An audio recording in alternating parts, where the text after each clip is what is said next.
ఈ వీడియోలో continuation wedge pattern గురించి డిస్కస్ చేసుకుందాం ఫ్రెండ్స్. ముఖ్యంగా స్వింగ్ ట్రేడింగ్ చేసేవాళ్ళు, ఇన్వెస్ట్మెంట్ చేయాలనుకున్న వాళ్ళు ఏంటంటే ఈ యొక్క ప్యాటర్న్ కానీ ఐడెంటిఫై చేయగలిగితే ఎర్లీ డేస్లోనే మంచి లో రిస్క్ అండ్ హై రివార్డ్ ఉండే పొటెన్షియల్ ట్రేడ్ అనేది దొరికే అవకాశం ఉంది ఫ్రెండ్స్. అయితే దీంట్లో ఏంటంటే మనకి టార్గెట్ ఎలా ప్రొజెక్ట్ చేసుకోవాలి, ఎంట్రీ ఎక్కడ తీసుకోవాలి, ఓకే, ఆ యొక్క ఫార్మేషన్ ఎలా మనం రికగ్నైజ్ చేయాలనేది చూద్దాం ఫ్రెండ్స్. అండ్ మరోవర్ ఏంటంటే ఒక స్టాకు ఆల్రెడీ బ్రేక్అవుట్ జరిగింది, ఆ స్టాక్ కూడా డిస్కస్ చేసుకుందాం. ఫస్ట్ ఆఫ్ ఆల్ ఫ్రెండ్స్, ఈ యొక్క కంటిన్యూషన్ వెడ్జ్ ప్యాటర్న్ ఏంటంటే ఇది బుల్లిష్ ట్రేడ్ సెటప్. అంటే మనకి ఇక్కడ మార్కెట్ అనేది అప్ ట్రెండ్ వెళ్తూ ఉంది ఫర్ ఎగ్జాంపుల్ అనుకుందాం. దాని తర్వాత ఏమవుతుందంటే ఒక కరెక్షన్ అనేది జరుగుతుంది మార్కెట్లో. ఈ రెండు లైన్స్ కూడా ఫ్రెండ్స్ మనకి ఏంటంటే కన్వర్జింగ్ అవుతున్నాయి. సో ఇక్కడ మీనింగ్ ఏంటంటే టూ లైన్స్ కన్వర్జింగ్ అంటే ఈ రెండు కూడా దగ్గరకు వస్తున్నాయి చూడండి. అదే డైవర్జింగ్ అనుకోండి ఫర్ ఎగ్జాంపుల్ అనుకుందాం, ఈ విధంగా డైవర్జింగ్ అనమాట, అంటే దూరంగా వెళ్ళిపోతున్నాయి. ఇది కూడా ఒక ఫార్మేషను, మెగాఫోన్ ఫార్మేషన్, దాని గురించి తర్వాత డిస్కస్ చేద్దాం. సో ఫ్రెండ్స్, ఎప్పుడైతే ఈ యొక్క కన్వర్జేషన్ అనేది జరుగుతూ ఉందో అప్పుడు ఏంటంటే మార్కెట్ అనేది ఒక కన్సోలిడేషన్ ఫేజ్లో ఉంది అని చెప్పేసి మీనింగ్. జనరల్గా ఏం జరుగుతుందంటే ఫ్రెండ్స్, ఈ యొక్క స్టాక్ని పైకి వెళ్లకుండా బేర్స్ ఏం చేస్తున్నారంటే కిందకి తీసుకురావడానికి ట్రై చేస్తున్నారు. బట్ ఫ్రెండ్స్, ఎప్పుడైతే ఈ యొక్క అప్ సైడ్ ఉన్న లైన్, ట్రెండ్ లైన్ అనుకోవచ్చు, అది బ్రేక్అవుట్ అవుతుందో ఈ బేర్స్ అనే వాళ్ళు ఏం చేస్తారంటే వాళ్ళు షార్ట్ కవరింగ్ అనేది స్టార్ట్ చేస్తారన్నమాట. ఎందుకంటే ఇది చాలా టైం అనేది వాళ్ళు ట్రై చేశారు, బట్ వాళ్ళ వల్ల కాలేదు బేర్స్ వల్ల. ఎప్పుడైతే బ్రేక్అవుట్ అనేది జరిగిందో ఇమీడియట్గా వాళ్ళు ఏంటంటే రికవర్ అనేది చేసే అవకాశం ఉంది. ఎనీహౌ ఈ ప్యాటర్న్ అనేది ఒకసారి చూద్దాం. సో ఫ్రెండ్స్, ప్రైమరీగా ఏంటంటే మనకి ఇక్కడ అప్ ట్రెండ్ అనేది కనిపిస్తుంది, ఒక స్టాక్ అనేది అప్ ట్రెండ్లో కనిపిస్తుంది. సో ఫ్రెండ్స్, స్టాకు అప్ ట్రెండ్లో ఉందని ఎలా చెప్తామంటే ఇది హైయర్ హైస్ క్రియేట్ చేసుకుంటూ వెళుతుంది అనుకోండి, దెన్ ఏంటంటే మనం డౌ థియరీ ప్రకారం అప్ ట్రెండ్లో ఉందని చెప్తాం. బట్ లాంగ్ కన్సోలిడేషన్ అనేది తీసుకుంది ఇక్కడ. అయితే ఫ్రెండ్స్, ఈ యొక్క ప్యాటర్న్ ఫార్మేషన్ జరగడానికి మనకి ఏంటంటే ఇక్కడ అట్లీస్ట్ ఏంటంటే 2 లోవర్ హైస్, ఒక హై ఇది, దాని తర్వాత ఈ లోవర్ హై అనేది, ఈ రెండు కూడా కావాలి ఫ్రెండ్స్, ఓకేనా. అదేవిధంగా ఇది వచ్చేసరికి ఇది లో, దాని తర్వాత ఫ్రెండ్స్ లోవర్ లో అనేది కావాలన్నమాట, ఓకేనా. ఈ ప్రీవియస్ లో కంటే కింద లో అనేది ఫార్మేషన్ అనేది కావాలి. ఈ రెండు కూడా ఈ పాయింట్ అండ్ ఈ పాయింట్ని మనం కలుపుతూ ట్రెండ్ లైన్స్ అనేవి డ్రా చేస్తే ఆటోమేటిక్ ఏంటంటే నెక్స్ట్ ఇంపార్టెంట్ కీ లెవెల్స్ అనేవి ఫార్మేషన్స్ జరుగుతాయి ఫ్రెండ్స్. అయితే దీంట్లో ఇంపార్టెంట్ పాయింట్ ఏంటంటే ఫ్రెండ్స్ టార్గెట్ ఎలా ప్రొజెక్ట్ చేసుకోవాలంటే ఫ్రెండ్స్, మనకి ఈ యొక్క ఫార్మేషన్ ఎక్కడి నుంచి స్టార్ట్ అవుతుంది అనేది తీసుకోవాలి. అండ్ మోరోవర్ ఏంటంటే మ్యాక్స్ డిస్టెన్స్ తీసుకోవాలి. మ్యాక్స్ డిస్టెన్స్ అంటే ఫ్రెండ్స్ ఈ యొక్క ఫార్మేషన్స్లో ఇది మ్యాక్స్ డిస్టెన్స్ అనమాట, ఇక్కడ నుంచి ఇక్కడికి స్ట్రైట్గా తీసుకోవాలి.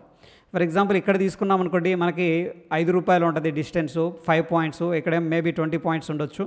సో ఇది మనం మ్యాక్స్ డిస్టెన్స్ అనేది మనం ఏంటంటే టార్గెట్ అనేది తీసుకోవాలి ఫ్రెండ్స్, ఓకే. అందుకే ఇక్కడ ఏంటంటే చూడండి, ఈ యొక్క డాటెడ్ లైన్ అనేది రిప్రజెంటేషన్ చేయడం జరిగింది. ఇదే డాటెడ్ లైన్ బ్రేక్అవుట్ జరిగిన దగ్గర నుంచి మనం ప్రొజెక్ట్ చేసుకుంటే ఏదైతే టార్గెట్ వస్తుందో అది మనకి ప్రైమరీ టార్గెట్ అనమాట, అంటే ఇనీషియల్ టార్గెట్ T1 అనుకోవచ్చు friends, okay. So this is all about ఏంటంటే ప్యాటర్న్ ఫ్రెండ్స్. అయితే ఇక్కడ మనకి చూడండి ఈ స్టాక్ అనేది కనిపిస్తూ ఉంది, సుజలాన్ ఎనర్జీ అనేది డైలీ టైం ఫ్రేమ్లో మనం అబ్జర్వ్ చేస్తే ఫ్రెండ్స్, ఇది ఆబ్వియస్గా ఏంటంటే హైయర్ హైస్ క్రియేట్ చేసుకుంటూ వెళ్తుంది. మనం చూస్తే ఈ పాయింట్ అనేది హై అండ్ ఈ పాయింట్ అనేది హై, దీనికంటే ఇది బ్రేక్అవుట్ అయింది అండ్ దీనికంటే ఇది బ్రేక్అవుట్ అయింది. బట్ ఫ్రెండ్స్ ఏంటంటే టెంపరీగా ఏంటంటే బేర్స్ అనేవాళ్ళు ఈ స్టాక్ని పైకి వెళ్లకుండా ఏం చేస్తున్నారంటే ఇక్కడ కన్సోలిడేషన్ తీసుకొని కిందకి డ్రాగ్ చేయడానికి ట్రై చేస్తూ ఉన్నారు. అదేవిధంగా ఫ్రెండ్స్ ఇక్కడ హైయర్ లోస్ అనేది క్రియేట్ చేస్తుంది. So higher highs and higher lows representation ఏంటంటే ఫ్రెండ్స్ స్టాక్ అనేది మనకి అప్ ట్రెండ్లో ఉంది అని చెప్పేసి చెప్తుంది ఫ్రెండ్స్. దాని తర్వాత ఏమైందంటే మనకి ట్రెండ్ లైన్ అనేది ఇక్కడ బ్రేక్అవుట్ అయింది డౌన్ సైడ్, బట్ ఏంటంటే అప్ ట్రెండ్లో ఉంది కాబట్టి మనం అబ్జర్వ్ చేస్తే ఈ పాయింట్ నుంచి కూడా ట్రెండ్ లైన్ అనేది మనం డ్రా చేసుకుంటే ఫ్రెండ్స్, కొద్దిగా అడ్జస్ట్మెంట్ చేస్తున్నాను, ఓకే ఫైన్. సో ఈ పాయింట్ డాటెడ్ లైన్ ఏదైతే ఉందో అక్కడ చూడండి, ఇది 1వ పాయింట్, ఇది 2వ పాయింట్, ఇది హై, ఇది వచ్చేసరికి ఫ్రెండ్స్ లోవర్ హై. ఈ రెండింటిని కలుపుతూ మనం డ్రా చేస్తే ఇక్కడ ట్రెండ్ లైన్ అనేది కనిపిస్తుంది. అదేవిధంగా ఫ్రెండ్స్ ఇక్కడ మనకి ఇది లో, ఓకే, లోవర్ లో, ఈ రెండింటిని కలుపుతూ మనం ఏంటంటే ట్రెండ్ లైన్ అనేది డ్రా చేసుకున్నాం డౌన్ సైడ్. నావేంటంటే ఫ్రెండ్స్ మనకి ఇక్కడ పొటెన్షియల్ బ్రేక్అవుట్ అయితే జరిగింది. ఇక్కడ 8 రూపీస్ 50 పైసా 60 పైసా దగ్గర పొటెన్షియల్ బ్రేక్అవుట్ అయింది. ఇవాళ కనుక క్లోజింగ్ ఇచ్చిందంటే గ్రీన్కి ఆబ్వియస్గా ఏంటంటే ట్రెండ్ లైన్ పైన మనకి బ్రేక్అవుట్ జరిగినట్టు అర్థం. So as per the rule friends మనం ప్రొజెక్టెడ్ టార్గెట్ అనేది ఎలా తీసుకోవచ్చు అనేది చూద్దాం. ఫస్ట్ ఆఫ్ ఆల్ ఫ్రెండ్స్, ఈ యొక్క ఫార్మేషన్ ఇక్కడ నుంచి ఇక్కడికి జరిగింది కాబట్టి ఈ యొక్క డిస్టెన్స్ అనేది మనం క్యాలిక్యులేట్ చేస్తున్నాం. ఆల్మోస్ట్ 34% అనేది చూపిస్తుంది. సో బ్రేక్అవుట్ పాయింట్ అనేది ఎగ్జాక్ట్గా ఇక్కడ ఉంది ఫ్రెండ్స్ మనకి ఇమీడియట్గా. సో ఈ పాయింట్ దగ్గర మనం ఏంటంటే టార్గెట్, ఇది టార్గెట్ ఫ్రెండ్స్ 11.8 అనేది మనం కోర్స్ ప్రీవియస్గా కూడా రెసిస్టెన్స్ లెవెల్ ఉంది, ఆల్మోస్ట్ అదే లెవెల్స్ దగ్గర 11.8 అంటే 12 రూపీస్ అప్రాక్సిమేట్గా 35% రిటర్న్ అనేది మనకు చూపిస్తుంది. 12 రూపీస్ అండ్ ఎగ్జాక్ట్గా చెప్పాలంటే 11.8 రూపీస్ అనేది మనకి నెక్స్ట్ ప్రొజెక్టెడ్ టార్గెట్ ఫ్రెండ్స్. అది మనం T1గా తీసుకోవచ్చు. దెన్ ఏంటంటే మనం ఈ పాయింట్ దగ్గర పార్షియల్గా బుక్ చేసుకొని ట్రైలింగ్ మెథడ్ అనేది ఫాలో అవ్వచ్చు, లేదంటే కొన్ని క్వాంటిటీ అనేది మనం కాస్ట్ టు కాస్ట్ అనేది కూడా తీసుకొని రావచ్చు ఫ్రెండ్స్. ఈ విధంగా ఏంటంటే మనం ఈ యొక్క ప్యాటర్న్ని ట్రేడ్ చేస్తూ ఉంటాం. That is all about friends continuation wedge pattern. Okay, దీంట్లో మనం రెఫరెన్స్గా ఏదైనా ఇండికేటర్స్ అనేవి కూడా మనం యాడ్ చేసుకోవచ్చు. ఫర్ ఎగ్జాంపుల్ ఏడిఎక్స్ లేదా డిఎంఐ ఏం చెప్తుంది, మనకు ఆల్రెడీ పాజిటివ్ క్రాస్ ఓవర్ జరిగింది, ఇక్కడ కొంత పాజిటివ్నెస్ అనేది కనిపిస్తుంది. అదేవిధంగా ఫ్రెండ్స్ మనకి ఇక్కడ ఆర్ఎస్ఐ అనేది వెరీ ఇంపార్టెంట్ లెవెల్స్, ఒక ట్రెండ్ లైన్ అయితే బ్రేక్ డౌన్ జరిగింది అప్ సైడ్. సో అబౌవ్ 55 ఈ 55 అండ్ 50 పైన స్టేబుల్గానే అయితే అక్కడ నుంచి మేబీ ఏంటంటే ట్రెండ్ స్లోగా కంటిన్యూయేషన్ అయ్యే అవకాశం ఉంది. అండ్ మరోవర్ ఫ్రెండ్స్, ఈ పాయింట్లో దీని యొక్క టార్గెట్ ఎన్ని రోజుల్లో రావచ్చు అనేది కూడా ప్రశ్న ఉంటుంది. ఇప్పుడు ఫస్ట్ ఏంటంటే మనం ప్యాటర్న్ ఐడెంటిఫై చేసాం, రెండవది టార్గెట్ని ఎలా ప్రొజెక్ట్ చేయాలనేది డిస్కస్ చేసుకున్నాం, ఈ రెండు అయిపోయినాయి. నెక్స్ట్ ఏంటంటే టైం అనమాట, ఎన్ని రోజులు ఈ ప్యాటర్న్ అనేది కంప్లీట్ అవుతుంది, ఐ మీన్ ఏంటంటే మనకు టార్గెట్ అనేది వస్తుంది అనేది.